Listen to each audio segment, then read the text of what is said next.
सज्जनों, प्रतिवर्ष की भांति सर्वजन हिताय बीसीएन चैनल के माध्यम से मकर संक्रांति का धार्मिक फल, वैज्ञानिक फल और ज्योतिष के अनुसार राशियों का फल आप लोगों के लाभ के प्राप्ति के लिए धार्मिक, आध्यात्मिक सभी लाभों की प्राप्ति के लिए प्रस्तुत कर रहे हैं।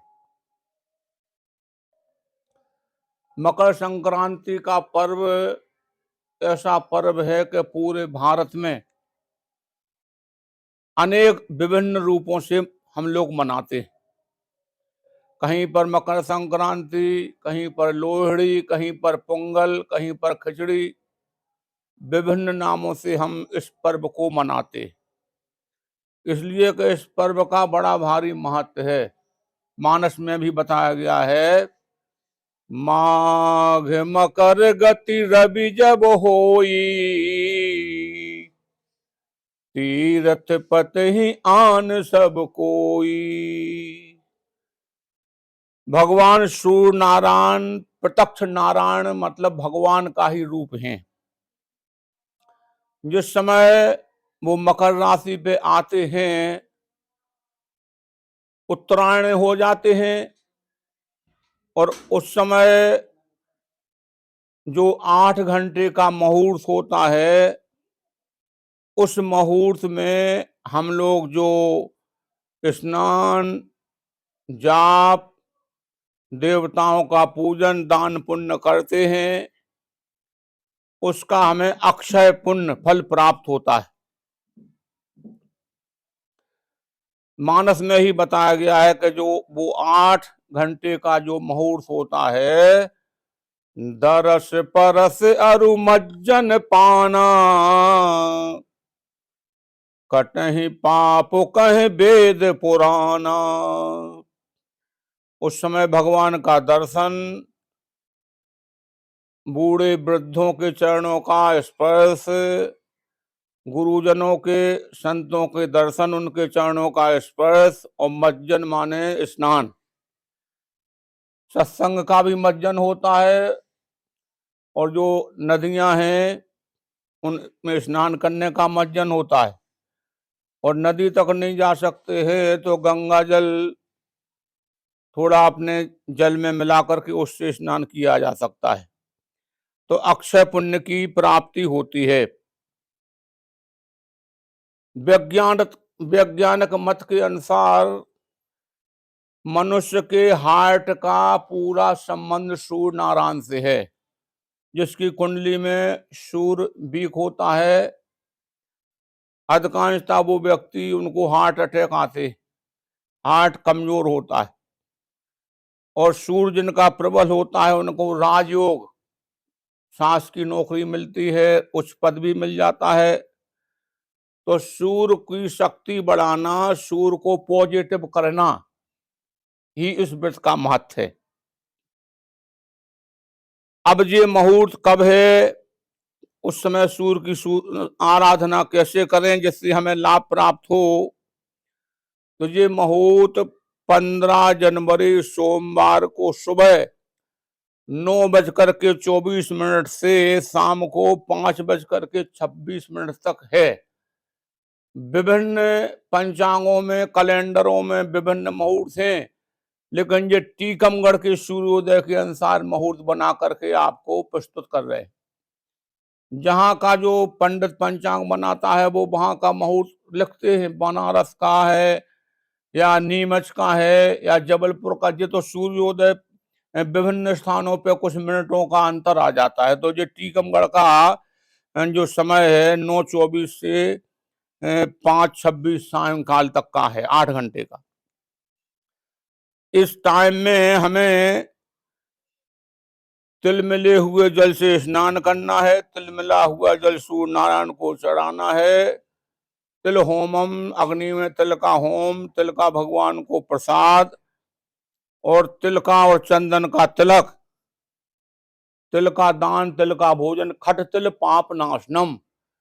तो हमारे सब प्रकार के पाप नष्ट हो जाते। अब कोई व्यक्ति कह सकता है कि हमने तो पाप किया ही नहीं, तो ऐसा हो ही नहीं सकता है। मन से, वाणी से, कर्म से, हर व्यक्ति से, साधु महात्मा पंडित, यहाँ तक के देवताओं से, और यहाँ तक बताया गया कि हमारे जो भगवान के अवतार हुए उनसे भी पाप बन गए, उन्होंने प्रायश्चित किए। करहि पाप पावहि दुखहि, हमारे ऊपर जो दुख आते हैं वो हमारे पापों के कारण ही आते। तो इन पापों की निवृत्ति हो जाती है। मानस कहती है कि उस समय दरस परस अरु मज्जन पाना, कटहि पाप कहे वेद पुराना। इन पापों को काटने के लिए ही माघ मकर गति रवि जब होई, तीर्थ पतहि आन सब कोई। तीर्थ राज में देवता ऋषि मुनि सब आते हैं कि हमारे पाप कट जाएं और हमें पुण्य की प्राप्ति हो।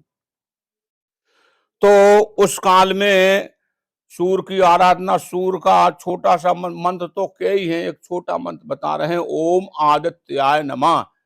108 बार इस मंत्र का जाप तो करना ही है, इससे हमें लाभ प्राप्त होगा। दान पुण्य करने के लिए आप मंदिर पे भी कर सकते हैं, किसी भी पंडित को भी दे सकते हैं, गरीबों को भी दे सकते हैं।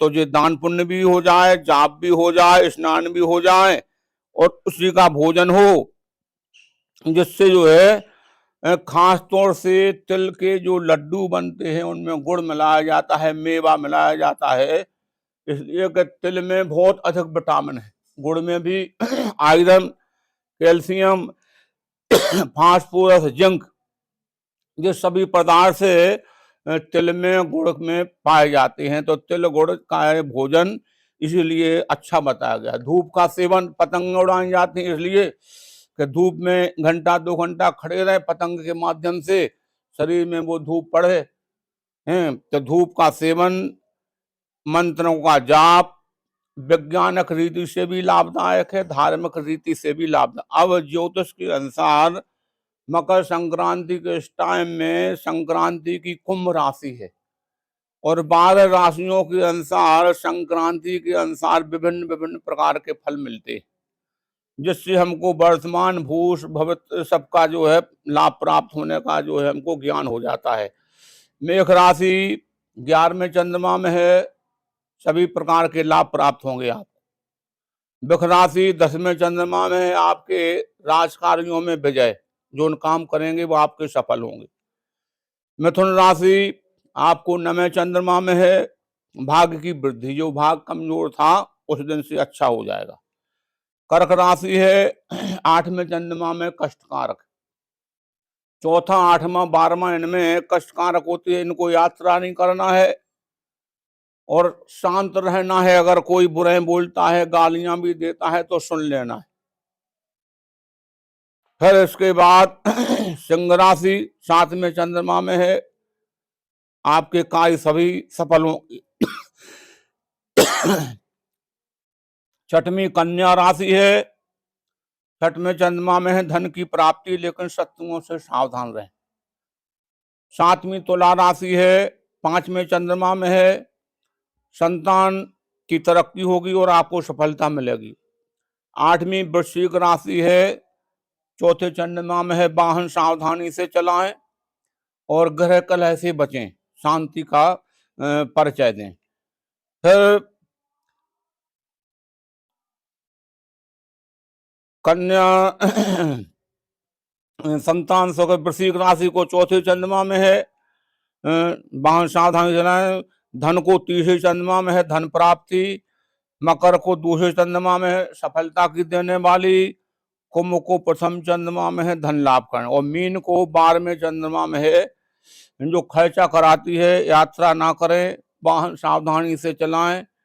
तो इस प्रकार से ये 12 राशियों का फल आपके लिए बताएगा। और विस्तृत अगर फल की आपको जानकारी करना हो तो स्वयं आकर के अपनी कुंडली ला करके संपर्क करके विस्तृत फल की भी जानकारी आप ले सकते हैं। शास्त्रों में बताया गया है कि 3 प्रकार की संक्रांति होती है, 15 मुहूर्त की, 30 की और 45 की।